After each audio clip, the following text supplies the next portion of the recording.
Hello everybody, and once again welcome back to How to Guide YouTube channel. Today in this video I'm going to show you how you can find a song name from TikTok in PC, so make sure you follow my steps in the end. First thing first, I assume that you already have account on TikTok and already logged in, and now right after that you'll be able to see the interface or dashboard of the TikTok apps on the screen, where you can see lots of posts and videos in the dashboard. And let's say I like the song of this video, so you can see the original song and the name of the song as well.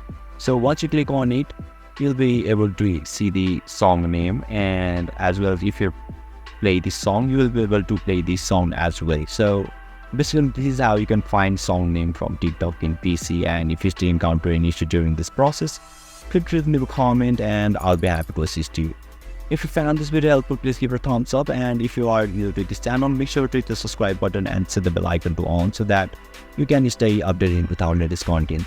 Thank you for watching, and I'll see you next time.